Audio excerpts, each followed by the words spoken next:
Welcome and everybody to this week's episode of Fighting for Overtime. As always, I'm your host, Coach Tony. And again, I have fantastic guests every single time. And tonight is like no other. Director of ETS Performance and former Division I college football player, my man, Jake Kirsch. He is the senior director, like I said, and former football player. Minnesota provides detail on how to construct youth training the right way. Very important, with a focus on long-term development and building confidence and community instead of burnout. We know that word on this program, and pressure. At ETS, Jake helps oversee programs that train thousands of youth athletes across the country alongside NFL players like Adam Thielen. He's energized to redefine, I love this part, with youth performance training really means helping kids as young as 8 build the right foundation for physical, mental, and emotional growth. You can follow him on IG at Coach Jake Kirsch. That's Coach JakeKirsch. He has a Linktree account as well to all of his content, which I will make sure is linked to this podcast. Jake, man, thanks so much for joining me tonight. Appreciate you having me, brother.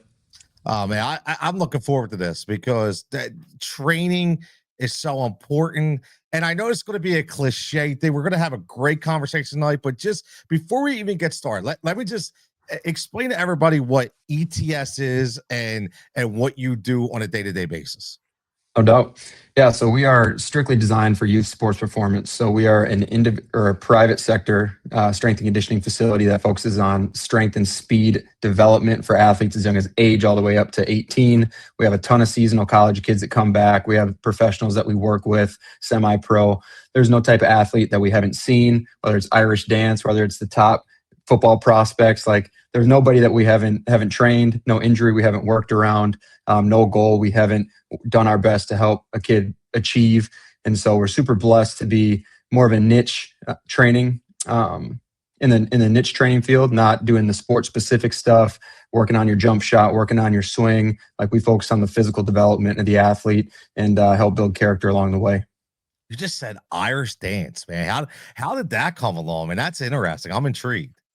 I stumbled into that one, man. I was actually the one in Rochester. I had a girl named Molly. She was fantastic. She walked in like just super bubbly, super athletic, tiny. And her mom had said she does Irish dance. And so I'm sitting there thinking, I know all the sports. I know what dancing is. I don't know if I'm super familiar with Irish dance. And I got an education lesson during her evaluation. And so I got to learn a ton. And it's a super unique sport. You got to be light on your feet. You got to be mobile. You got to have stamina. So that was a lot of fun to learn about that and work with her. See, that's what's awesome, man. It's when you do things like you do and like what I do, I get to talk to so many different individuals. You learn things that it's like you're always getting education, right? 100%. Like, every day I show up and like I can master the monotony, like all the little tasks day to day that people would normally get burnt out at. Like, I view it as play, but every day is different. I construct my day. I find energy in everything. The people that I work with bring energy to me. There's no day that I ever dread going into work. That's that. You're living the American dream, bro. It's, you know what I mean? Like, that's the thing. Well, you love going to work every day. Like, I love going to work every day. I didn't love going to work every day 10 years ago, but now I do. And it is such a different feeling. And we talk about mental health, man. You talk about how great your mental health is when you get to walk into a door or sign in somewhere that you love, man. It's nothing like it, is there? No bad days, baby. I love it. So you said that earlier, man. No bad days. Now, let me ask you this. What inspired you to shift from, obviously, we talked about you played Division I football to leading youth development at ETS right now? Yeah, so I was running back at the University of Minnesota, and throughout my football journey, like, I was always the football guy. I knew that was where I wanted to, again, go have a career in college, whatever level it was. I always knew I wanted to push as far as I could, and I was fortunate to land at a Power 5 program. And when I went there, I'd be lying if I said when I stepped foot on campus, I knew I'd be the starter on day one, because we had, I think, 4 of the guys in the running back room who touched the field in the NFL. So it was an interesting transition going from being the star everywhere I went to being the guy who, again, contributed no matter where I was on the field. Always did my best, always knew the plays, was a great guy in the locker room. But it was one of my coaches, my running backs coach. We had for my junior to senior year, he had sat me down after the season and he told me, I know you know your role on the team. Like guys, you're magnetic. Guys rally around you. Like you're able to be the person who can encourage others. You can uplift others, empower them. Have you ever thought about coaching? And and when he said that, I was like, well, I don't want to be a football coach. I mean, I love football, but I just don't think that's where my my passion is. And when I had kind of gotten through strength conditioning at that level, I was blessed to work with a ton of high level dudes who went on to do great things, and they poured into me and really showed me that strength conditioning is a lucrative career. And so with that, I was like, well, I guess coaching does take many forms. And so that I ended up finding the platform I needed to go connect with people, to instill confidence in others, to help them develop physically and reach their potential. So it was interesting because when he said it, I was like, I mean, I get it. I appreciate the compliment, but I never really understood that this would be my path, being called a coach, as someone who's not wearing a headset on the football field. It's interesting, man. I mean, you touched on a lot of great points. I mean, number one, you just talked about you being in a Power Five program where you probably came from high school as being like the guy to just being a guy, right? So a totally different mindset shift, which is exactly what we talk about on this program. Now you just talked about confidence as well. So how would you say yourself, at ETS intentionally build confidence, not just performance? Because you deliberately said that earlier. You're so worried about confidence in these young athletes today. Yeah, I mean, confidence is huge, and it's all a product of the environment you're in. Because if you're surrounded by yes men your entire life, who are the people that just talk about how great you are and shy away from maybe the blind spots you have, the weaknesses as you have, and they don't truly pour into you to push you and to make you aware of the things that could be holding you back, I mean, that's a disservice. And so for us, we consider ourselves a character development program that does training just as much as a training program that works on character. And so I mean, it's huge to be able to put kids in situations where they are going to be challenged. They're going to be pushed. They're going to be held to an expectation and a standard, but they're going to be loved up every step of the way. They're going to be surrounded by their biggest fans. They're going to be in a room full of people that want to be there and have made the choice to train with us at ETS. It's not people that we just have helicopter parents sending their kids in because they want an hour away from them, And so I mean, I'm huge on the ETS family, is what we call ourselves. It's not just lip service. We want that environment where people truly feel seen. They feel empowered. They feel like they've got people around them that have their back and are going to set them up for success, to not only succeed on the field, which, yeah, you're going to be physically better and you're going to go play with more confidence because you're more physically prepared to do so. But confidence is a life skill. I want people to step into that interview and they go into the working world and know the value they provide. They've had people that have put them in a position where they can highlight those strengths and show what value they can contribute to the world. And that's exactly what we do on a day-to-day. I love it. I mean, it's basically an investment. It's when you go into training. I remember this as a coach. It's number one, it's a two-way street, but you have to have investment on both sides. Whoever your trainer is has to be invested in you, not just the method, but also who you are, because everybody's character is different, right? You probably know who you can push, who you can't push. I mean, you train as young as 8 years old. I mean, how do you keep that? Like, here's my 17-year-old that I'm training as opposed to an 8-year-old. How can you shift so quickly from ages? I mean, everybody that comes through our doors is treated as an individual. Like, we're big believers in building a collective group of people, the ETS family, that, again, we want to support one another. But when you show up through our doors, it's not that I want you to go compete against that other person. I want you to compete against the person you look at in the mirror every single morning. And so when you step foot in our doors, we're going to push you to become 1% better than you were the day before. We're going to find those areas where we can push you, get you close to messing up on stuff, kind of figuring out what we need to work on and get you uncomfortable. But we're never going to set you up for failure. So with the 8-year-olds, yeah, we're bringing them back there. We're having them do things that they've never done before. Might be a challenging stimulus we're giving them that they have to react to and go execute. With the 17-year-old, it might be more refined. It might be more specific. And they can understand higher level coaching and being able to just use verbiage and language that you can't use with an 8-year-old. So you have to be able to know who you're talking to, make it simple, make it intentional, make it effective. And we do a phenomenal job of being able to work with males, females, old, young, novice, advanced. Doesn't matter. There's not a person we can't connect with.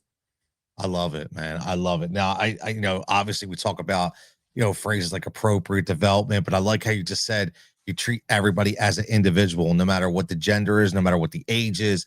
Now, how would you say you guys balance the kids to improve without overwhelming them mentally or physically? You know their limits physically, probably, but what do you look for mentally to say, okay, maybe we need to go in a different direction?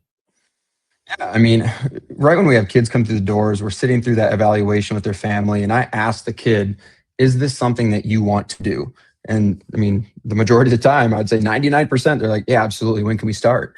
And that tells me that they're ready to make the commitment. This is something they are doing. It's not something mom and dad are going to go back there and watch them and they're going to be training too. This is the kids' time.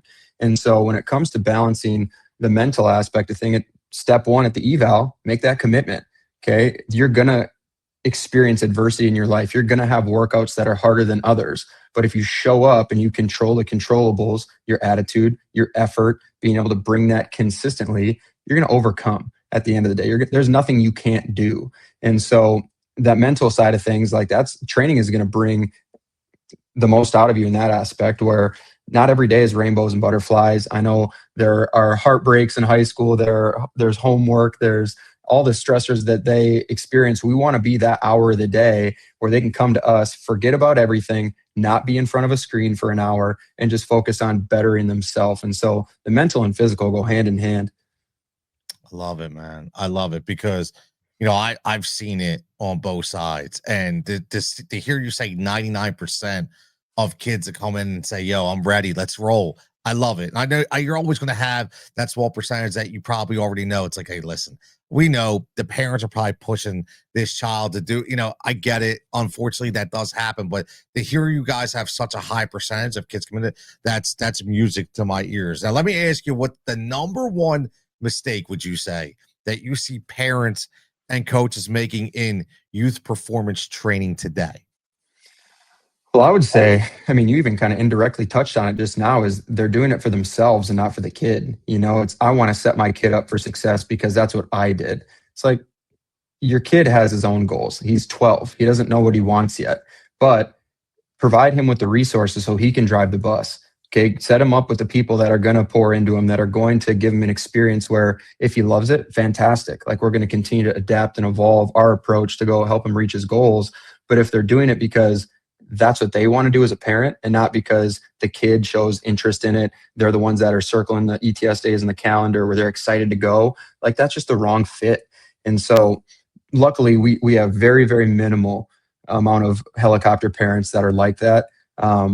We have so many great parents that are super supportive of their kids. So I can't speak to the negative a ton, but I do know that in the youth sports world now, like, kids are getting pulled in so many different directions and parents are just trying to keep up with the Joneses, and it shouldn't be that way. I agree, man. I'll tell you what, man, you're good. You want to have me sign up right now, man. Like, I'm ready to train right now. Like, ETS Philly, baby, let's go. Let me hop on a play, man. You know what I mean? I'll be right there. I'll probably last about 2 minutes, but that's about it. At least I get something out of it, right? At least I get something out of it. I want to backtrack a little bit because, obviously getting into this, you obviously played sports your entire, like, probably play other sports.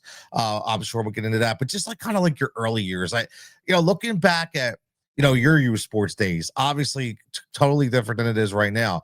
But did you ever feel pressure to perform? And if you did, how did you deal with it?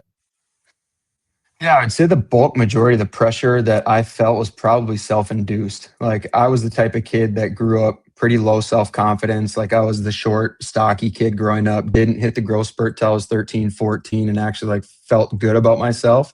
And so when I played sports, like, I didn't want to have that one thing that I failed at. People would see that I wasn't good at it. And so that's what just sparked me to work hard at things.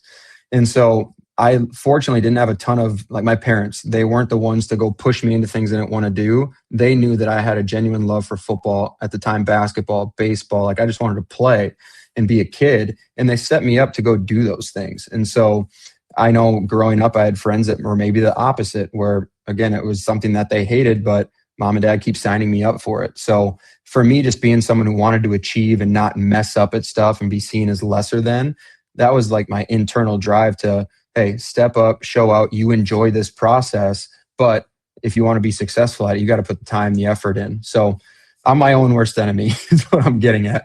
Nah, listen, I mean, we all have that, man. Like I say that just for myself, and it just doesn't even have to do with sports. I mean, just with what I'm doing right now, I'm so I'm like a perfectionist that sometimes I hurt myself because it takes me so much time to do things because I'm so worried about every little detail. It's like finally, it's like, dude, you got to get out of your own basement here and just do it, man. Like, get out of your own mind and just do it. So I completely understand that mentality because I'm there right now at my age. Now, as someone who played at a Power Five school, Division One, how is that pressure different? You felt in college compared to what would you say many kids are experiencing now at 12 or 13, or is it that much different? I would say when you get to that level, you understand the expectations, you understand the commitment that goes into being successful at that level. So you're around a bunch of people that are in the same shoes as you, and you're not special. Like you have to show up, you have to go to every meeting, you have to be at every lift, you can't be late to practice, or there are repercussions, or you're just not going to be on the team. Now, when you're 12 or 13, I feel like back when I was that age, I didn't experience nearly the amount of pressure that the kids do nowadays. The rise of club sports and the traveling sports and all the stuff that you chat about in your pod all the time and the experiences that you've had. I didn't play a single club sport. Like I did traveling baseball for 1 year. The rest of it was just house league. For football, we didn't do 7-on-7 and learn how to be really fancy with our feet, but not effective at football. Like we just played when it was time to play. And so I think now the pressure is so much greater because there's so many opportunities to go play that people are feeling like they're missing out if they don't sign up for everything. And they just have to zoom out, take that 10,000 foot view and be like, if you're good, you're going to get seen. Like go show out when the lights are on in the season that you're in. You don't have to do so many things at once because you're going to end up hating it. And so, yeah, I mean, it's different, but similar and worse now, I'd say. Nah, listen, what you just said, I want to touch on that, and I touch on this all the time. If you are an athlete, if you are good, you will get seen.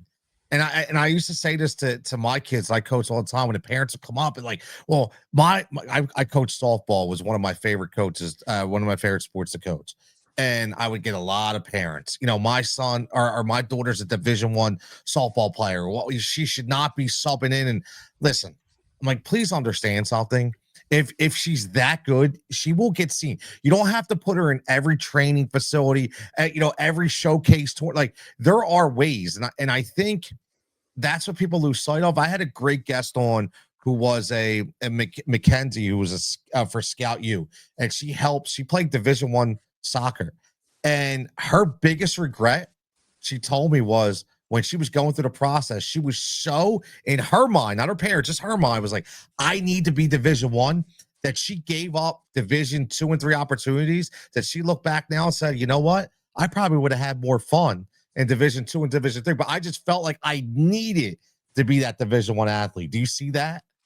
All the time, and I'm a victim of that too. I mean, See? that was the thing, is like when I went Division One, I had a brief stop at JUCO first, so I had to grind my way out there, be on the field for every single opportunity, because I knew in my mind, I'm like, well, my first email ever was future Minnesota Gopher at like hotmail.com. So I think I planted that in my own mind. But from there, it was like when the opportunity came about, I know I had earned it, I'd worked towards it, but if I would have went to Kansas State, if I would have went to Mankato, if I would have went to these Division Two or Three schools that called me right out of high school, I know I would have been effective, played more, and had an amazing experience. And I don't regret that by any means. But yeah, I mean, I have so many conversations with kids, and they come in and they say, my goal is to be Division One. I want to go to LSU. It's like, brother, you're 5'6". Like, I don't know if you've seen these LSU guys, but keep in mind, Division Two, Division Three, you're playing a hell of a lot of good football players out there, and you're going to have one great experience. So don't ever set yourself so high on that one thing that if you miss it, you're a failure, because that is not the case. That's huge. I love it, and you're echoing the same thing that Mackenzie had said. And it's great to hear it again, because I think a lot of kids pass on those opportunities. And I had a couple local girls that I know in the soccer realm that they had opportunities, and they decided to not take them, and they were so happy because they're like, I'm actually enjoying myself, and I'm playing competitive. I'm playing competitive soccer against some really, really good athletes. Their focus wasn't, I'm going to go to the pros. Their focus was, I want to play competitive soccer, at a good facility, get my academics, and still be a kid.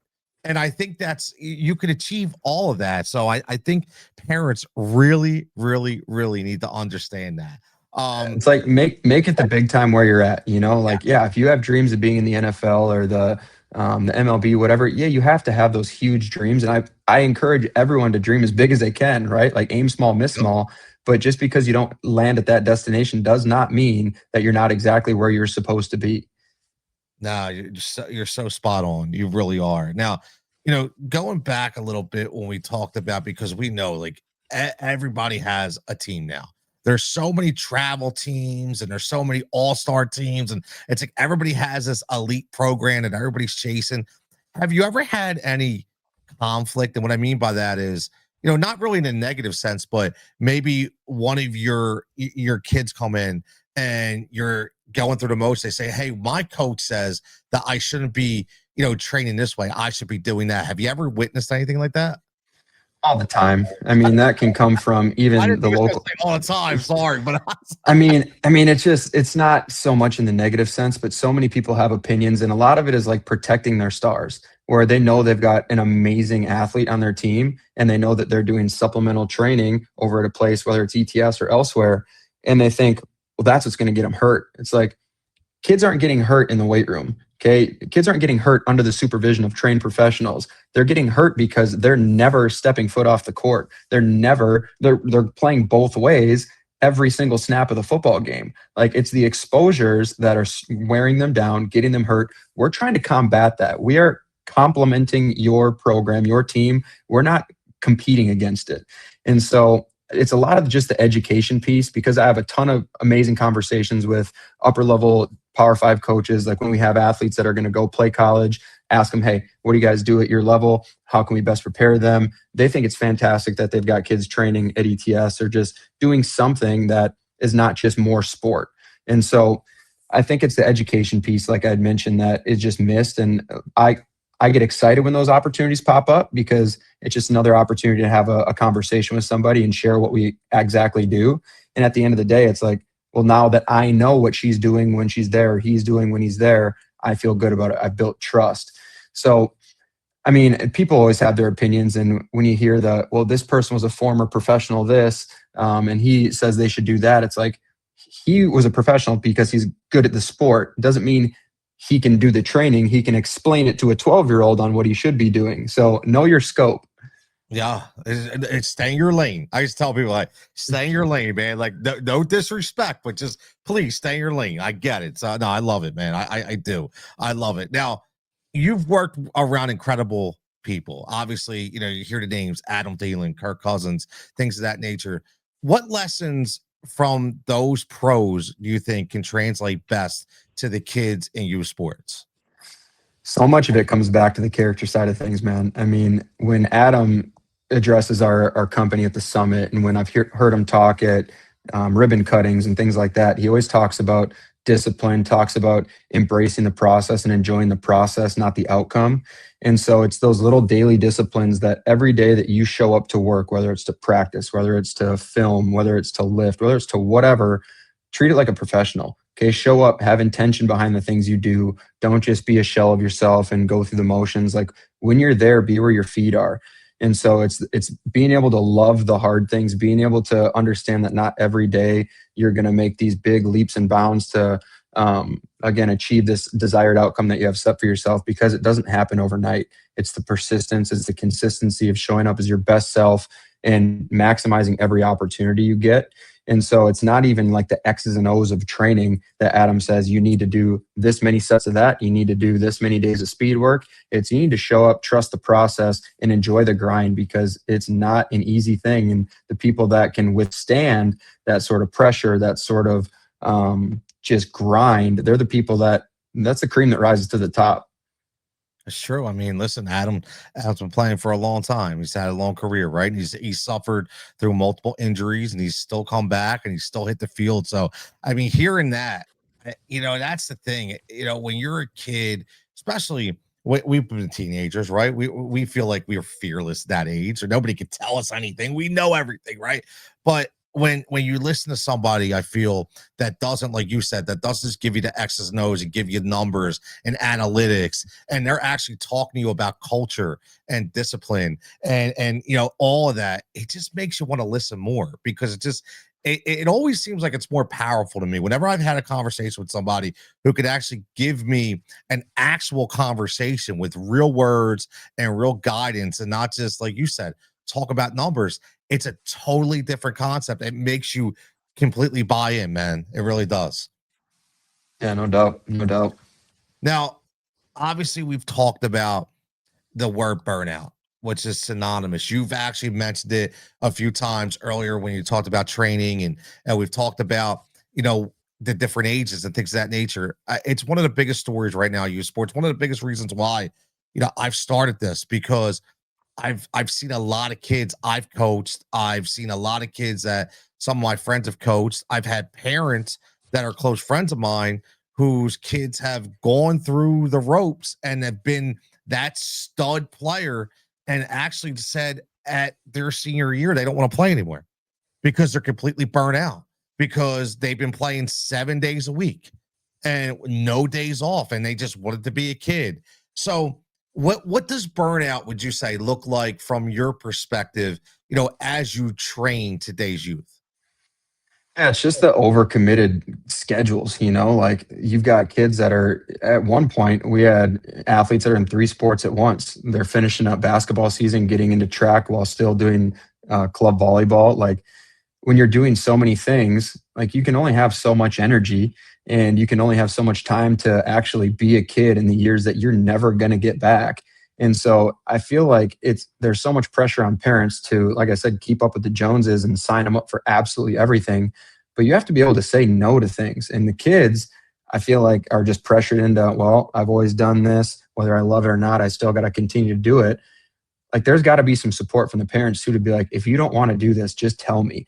Because if it's not filling your cup anymore, if it's not lighting your fire, like there's no sense in making you hate sport, hate the thing that you once loved. And so for burnout, like it's so hard because the young kids, you can train them every day and they're going to recover at the speed of light, but we encourage them not to do that. We want to teach them balance. We want to teach them, again, that they need to have time to go be a kid and do dumb stuff and have frozen pizza on a Friday night. Like do that. You shouldn't be doing multiple sports every single night of the week, because again, it's setting you up for the thing that you once loved. When you turn 17, 18, you hear that this kid's not going out for sport anymore. We missed the mark somewhere years before that. And so it takes many shapes and forms, but it just sucks when you do see it in general. And it's something that can be prevented, in my opinion. Now, is there such a thing that you would say as training too hard? Like maybe a way to approach this question is, if I was an athlete and I was a one sport athlete, say I played football and I came to you at ETS, to be my trainer and to train me, what would a training schedule look like? As opposed to, somebody like you said, that's overburn and going through multiple sports. Yeah, when kids have a true off season, like we can actually dedicate time to their training where I see you upwards of 4 or 5 days a week, and that's perfect. I don't want to see anyone 7 days a week. Okay, we need to recover, we need to adapt, we need to be prepared for the next time we come and train, so you're not constantly putting yourself in a deeper hole of stress that we're never going to dig out of. So like a true off-season kid, we can have those days where we're grinding you pretty hard. Like you don't have to wake up and compete the next day. So if you're sore, that's not the end of the world. And then as we transition through seasons, okay, we want to make sure that we're preparing you for what's next. So as the season comes about, I can't have you leaving here with heavy legs. You have to go practice and play the next day. So we taper it back, we educate, we tell them, and we prescribe how often you should come in. So, I mean, it is a little bit different when you get those actual single sport or two sport kids that have 6 months of really nothing. Those are a dime a dozen. But with the multi-sport kids, the young kids are the ones that mom and dad think they're invincible. They have a ball of energy when they get home. They're running and jumping and doing all this stuff. So they feel like they can handle more.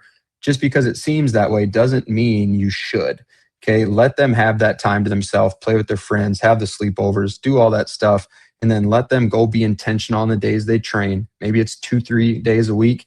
Okay, those days are high quality. We're not keeping them in the gym past an hour. We want to get to the point, get them out of there so they can go do homework, have family dinner, all that stuff.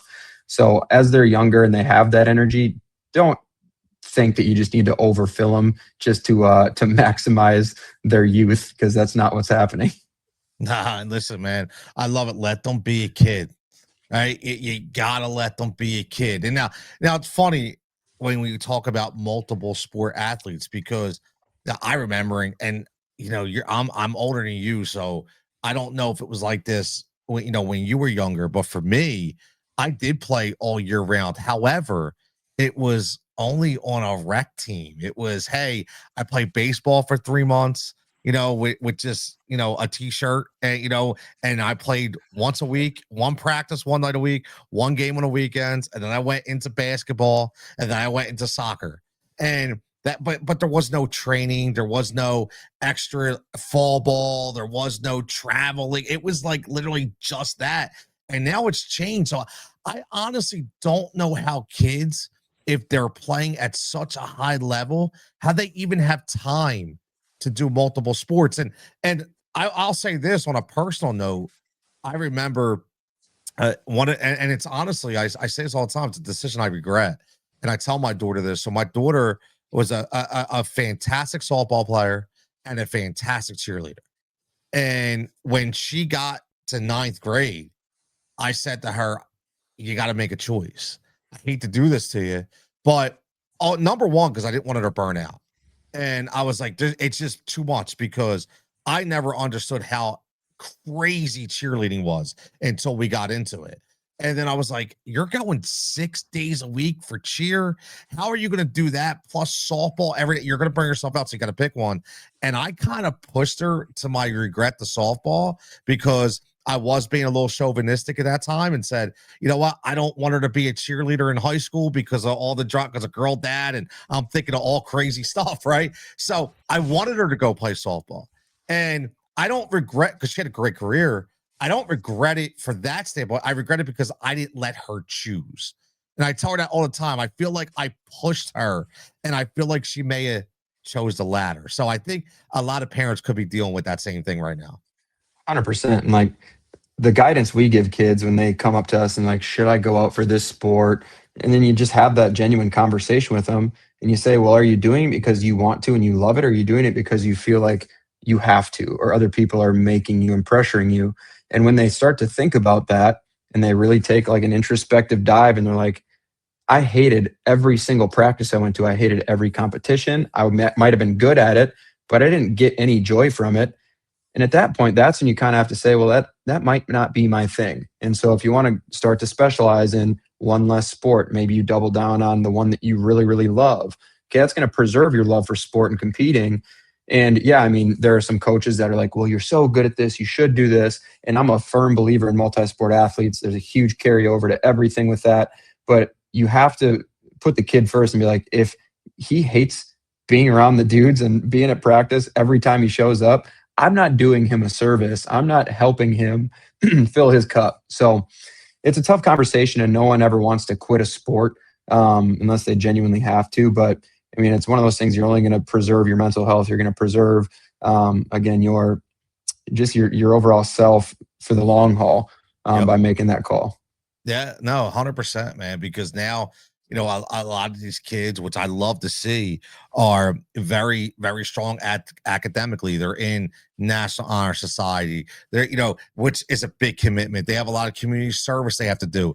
They want to be in clubs at school, because those clubs at school, what do? They can lead to scholarships, because it's not just about sports. And it's like, okay, so you have all the sports, all the training, all the academics. Eventually, the mind needs a friggin' break, man. Like it needs a break. 100%. Like you said, go eat cold pizza, bro. Go play Nintendo. I said that show my age. I'm saying Nintendo, right? But just go do something other than play sports right now. Just a couple days a week. So I love it. Now, I think I know the answer to this question because you said it, but I'm just curious if you could fix one thing about the youth sports culture tomorrow, like you woke up tomorrow and said, I am fixing this right now, what would it be? Stop lying to the kids. It's when they're 11, 12, 13, you're putting them, for being a Midwest guy, like we have some baseball kids that they've heard scouts say, well, if you're not playing the 6 months down south where you can play year-round baseball, you're not going to get noticed. And I touched on it earlier. It's like, yes, you are. You have a competitive season where everyone is recruiting at that time. That's when you're playing high-level competition. If you go do club for the couple additional months, like there's fall ball leagues, there's all that stuff, great. You're going to be seen, but you don't have to uproot your family, go either travel every weekend or move so that you can play in the off season. Like, stop doing that. Don't lie to these kids. You're maximizing on their ignorance, and you're making some money on it just to basically say, hey, you're never going to get noticed, never going to get recruited unless you do X. It's like, stop doing that. That's dumb. I love it, man. I do. I love that. I'm going to play that over and over again because it's true. It is. It's so true. I mean, especially today in the form of digital media, and you can listen. I could go make my own reel of my sons and send it to every coach that I want. I mean, you can do that. Like, you have that ability. You don't have to go to every $5,000 college showcase tournament to get noticed. You just don't. I'm not saying don't do it. I'm just saying you are able to get noticed. I love that because people just don't get it. They just don't get it. Now, what can you share a story where your training at ETS has helped transform a kid's confidence, not just their performance? Oh yeah, I got a good one. So this was super early in my career of opening up ETS Rochester. This was back, I want to say, in maybe a year and a half into operation, and the magnitude of what happened like just sunk me into my chair. So we had a kid that came in, and quieter kid, not overly athletic, bigger dude. And just like every athlete, we took him through his eval, got some notes on him, did some testing, gave him an awesome experience. And when he sat down with the family, I always asked their goals because I want to know why we're sitting here. Yep. And so when I asked the kid what he wanted to get better at, what we're working towards, he had said, well, I mean, I want to get stronger. I want to be better at football. Just very generic, very surface level. And when I brought it to Dad and I was like, Dad, what do you want to see him get out of this? It's like, yeah, what he said, like, be a better football player. I think he likes the sport. And it was just very, very surface level. 3 months go by, and again, the kid's been training. He's been showing up. He's been, again, less and less shy every single week. He's coming out of his shell. It's like 8:30. We're wrapping up sessions. This is before I had kids, so I was there well past close every night. And so I get a phone call, and I missed a phone call, I should say. And I was like, well, I'm here. He called me 5 minutes ago. I know he's still awake. So I pop on the phone, and I go, what's up? And he told me, he goes, Jake, I just wanted to tell you at the evaluation a couple months ago, I lied to you. And I told him, like, well, you're not the first person. You won't be the last. So spill it. And he told me, he said, when we sat down for the eval and you asked me what my goals were for my son, I told you what I told you, but my true goal for what I want my son to get out of being with ETS, or just in general, my true goal is for him to want to live. And so when he said that, just buckled me. Absolutely no idea how to approach this conversation. And I go on a 20-minute conversation with the guy, and he's sharing with me how his son had gotten to the point where he thought being dead would be better than what he's got going on right now. And he had been on suicide watch more than once.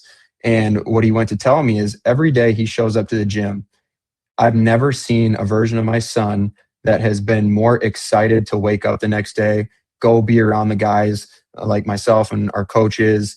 And when he said that, it magnified and amplified the platform that we have to impact people beyond the physical, beyond the training. It's not just weights when you're with us. Like, that experience, when I had kind of been informed of his background, I had never seen a kid be goofier, like show up every day, want to wrestle me. And he was a sweater. So I'm wearing his nasty dude sweat because he's trying to grab on me. And it was so cool, because normally if someone's going to come up and bear hug me and he reeks like that, I'm going to be like, get off. But to know that the impact we were making on this kid gave him the fuel to want to wake up the next day. And it wasn't just us. We're never going to be the people to take all the credit for anything. But knowing that we had a small impact in his life, to be around, to give him the people in his life that are going to support him, going to push him, going to love him up, be the people that he needed in his life at that current time. That was one that I'll never forget. And that was one that really makes me cherish every single opportunity I have to interact with the kids that we have, because I know how important it is to be that person in their life that they need. So that's a heavy one. I know we probably weren't expecting that tonight, but it's wow. Phenomenal. That's awesome. I mean, it speaks on so many different levels too, because, you know, I've dealt with certain situations like that through my years. And what you just said is, you know, we never know what's going on behind closed doors. And that's why, like, I'm a huge advocate right now. Like, I keep pushing for, I feel like every professional team now has a sports psychologist, but I feel like at a high school level, even at a middle school level, that the coaches should have mental health training. They should have training to say, you know, signs to look for, because they're not, because I've seen things, and just like you say, you don't know what's going on at home, and you are their outlet. Like when they come to you, they're kind of getting away from what's really bringing them down. And if you yourself, as a coach, as a mentor, as a trainer, are bringing them down as well, that's just a double whammy, man. Like, that's not so. I love the story because it's so powerful, because, you know, I've said this all the time, you know, obviously not from a suicide standpoint, but just from a confidence standpoint, where we see kids that struggle. And I'll give you a quick example. So just from this podcast, and I know she's going to listen to this later. So one of my friends that I grew up with over the years, her daughter, 14 years old, never played travel ball before in softball. She was kind of afraid to step into it. A little bit the kid and also the parent, like not to know what to expect. I had a guest on and Coach Vicky about a month ago, and she was really good. And she coached 14U, which was that age. So after the episode, her mom had hit me up and said, I just want to let you know, we listened to the episode. It was great. And soon as that her daughter heard the coach say she's looking for kids, she turned to her mom, was like, I want to go. And lo and behold, she's like, okay, took her there, had a great, and now she's on the team. And now it's like, I made a match. And I don't say that, but it makes me feel so good. Because like, this kid would have never possibly had that opportunity, or never had the confidence to say, you know what? But because she heard this coach and she said, I'm really relating to what she's saying, I feel comfortable. She went out, and more stories like that we need, brother. We need more like that, for real. I love you can be the catalyst to somebody else's greatness.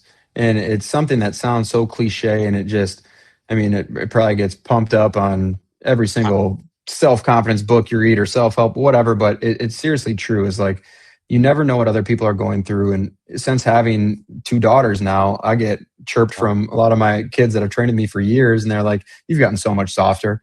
And I mean, I was the egotistical strength coach when I was younger. I'm like, hey, you better respect me, don't show up late. But when I notice that someone comes in and they're acting different after hundreds of interactions, I know something's off. I'm not going to be the one to jump down your throat. I'm going to be the first person to ask you, how you doing? What's going on? You're not yourself. And then that's when, you know, you develop that trust, and they're able to use you as that outlet, share what's going on. And I'll tell those kids, like, I'm glad you're here. And it's just those simple words that, again, they know they're loved. They know they're welcomed. That's the impact that I want to have on the world, is being that person who can fill your cup, who can fill the need of whatever you need, whether it's great training or someone to talk to or someone to just be positive and instill and pour that into you at a given day. Like, that's all I care about. So I love it, man. I'm with you. I say it all the time. This was my so last year. So none of my kids are in high school anymore. So high school sports are over, and last year during the season, I had a couple messages from kids I coached that because different age groups, they were still seniors and they were playing and asked me to come to their games and asked me to, like, that's huge to me. It's like, wow, like, you really, like, you really want me there. Like, and you go there, it kind of brings tears to your eyes. You get emotional because you're like, I've watched this kid. I've trained him. I've coached him. Now he's on Instagram sending me messages, asking me questions. It's like, I do want to be that guy. I don't mind being that guy, right? Because I grew up and I really never had that. Like, my dad's fantastic, but I never had a coach to where, we could talk about that because it was different type of coaches back then, right?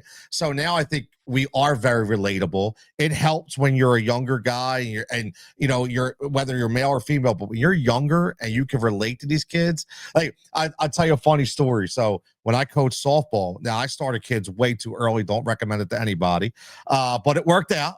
But when I was coaching my daughter at that time, I was probably just turned 30. So I grew up in the inner city, always a hip hop kid, always down with the culture and, whatever the newest trends were.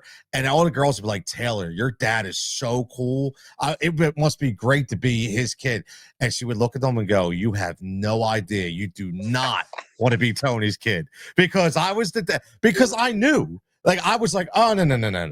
Like, whether you came down dressed a certain way, I'm like, nope, nah. I was very strict and I did it for a reason. And back then, we kind of would battle a little bit. But now she's like, Dad, I really appreciate you doing that because now I understand why. And, it's like I would do that with my kids that I coach because I always tell my kids, like, I want you, don't come here and think that it's going to be any different. Like, I'm probably going to be more stricter than your parents. And I would tell the parents, like, we would have conferences. I said, I'm a little different. Like, I'm going to expect more, especially when they went from 12 to 13. And when my kids would show up and say, coach, I forgot my mom forgot to put my water bottle in. I'm like, whoa, time out. Who forgot to put, bro, that ain't on your mom. That's on you. Like, and I would tell the parents, like, I'm going to be tough on them. But unfortunately, they need it right now. And I think that's why they respected me. And I know you probably feel the same way. So it's just, we need more of that, Jake. We need more of that in this world. We really do. 1,000%. So as we kind of close out, I will ask you, how about for a kid? And I know we've talked about there's all different levels, but because you did play Division I and you do know what it takes in that aspect, for a kid who dreams of playing D1 one day, what's the right way would you tell them to chase that dream without losing their mental health along the way? Yeah, I mean, it's one of those things where it's a huge commitment, like if you want to go play any level of college sport, especially nowadays, it gets more and more competitive. You have to understand that it takes time to get to that level and you do have to go compete. You have to show up. You have to be an amazing teammate at practice. You have to be a great leader to your brothers and your sisters on the team. Like, there's so much more than just being good on the field that goes into it, because when we get scouts, when we get recruiters, or even coaches that reach out to us, they know that the athletes that put up good stats, like, they know they're good at the sport, but they're asking so much more about, okay, when they show up to their training sessions, do they enjoy it, or do they skip stuff? Do they take accountability for their actions? Do they show ownership? They want to know what type of person that they're going to bring on and represent their organization and their team, their university. So you need to be a good person, first and foremost, like the people that get good grades, the people that, again, do the NHS, that give back to their community, that empower others and all that stuff. But when it comes to the physical side of things, like it's wear and tear. I mean, it's something that you show up every single day. Practices are hard. Days are long. It is something that's going to wear you down mentally and physically. And you just have to know whether or not you love it. And so I don't want, like I had said earlier in the pod, like, just because you have a dream at age 13 doesn't mean that that's the only goal that's going to be worth reaching for. Like, as you get older, as you go through the process, maybe it does align that, hey, I know that I really want to be a pilot, but that school that offered me a scholarship, they don't have that as a major. But this school, maybe it's down a level and they can, again, get me the education I want, which is going to set me up past sport. That's your new D1. So regardless of levels, there's work to it, there's commitment, and you need to have people in your life that are setting you up to be able to handle those stressors effectively without leading to the burnout, without leading to the added stress, or being one of those coaches that the kids look back on and be like, he made me hate sport. And so there's a lot of those stories, but yeah, I just, you gotta surround yourself with the people that are prepare you for it, both physically, mentally, spiritually, educationally, like be around the right people. That's that last statement. Be around the right people, man. That's huge. That's definitely huge. Now, where can parents, coaches, and athletes, obviously, whether they're locally or nationally, learn more about ETS or just connect with you?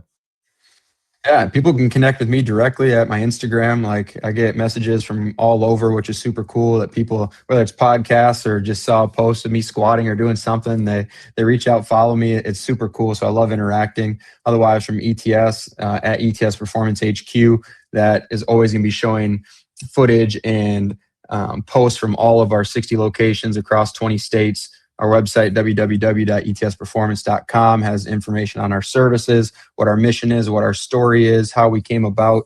And next year, 2026, we have pretty aggressive growth plans to be in 25 more communities across the nation. So if there's not an ETS in your area right now, plans are that we're going to be there pretty soon. So something we're super excited about, super blessed to be the ones facilitating that growth and leading the wave of next future generation of leaders within the company and people that are going to go make a huge splash in any market that we go to. So super fortunate, super blessed. Love this conversation, brother. Let's do it again sometime soon. And again, people reach out to me if they want. Reach out to ETS at any location. I know every single director we got, they're all good people. I put my stamp on them. So That's all. Hey, man, maybe if you get a facility down by me, we'll do one live in the new facility or something, man. You never know. don't threaten me with a good time, Tony. Jake, man, listen, I really appreciate this as well. Great conversation. I love having you on. You have such a huge background, and like you just told everybody, make sure you go follow him. I'll have everything so everybody knows after this podcast. It'll be all in the description where you can find them. I will say, man, you are absolutely loved because I've never had a post blow up on my end like I did when for you. I mean, just for comments about how awesome you were, how much of a great trainer you were. I had people DMing me talking about how it's so great to have you on. I mean, you've already made a tremendous difference already, man. I'm excited to see what the future holds for sure. I stand on the shoulders of giants, man. I'm surrounded by a lot of good people, so I'm blessed and keep making an impact, man. I love it, man. I love it. So we'll have you back on again. Let's And go. listen, after the new year, as that expansion comes, we'll get you back on to talk about that as well. Let's go, baby. All right, man. Yeah, you have a fantastic evening. Everybody, again, make sure you follow at Fighting for Overtime as well, all your social formats, and we'll get back to you next time.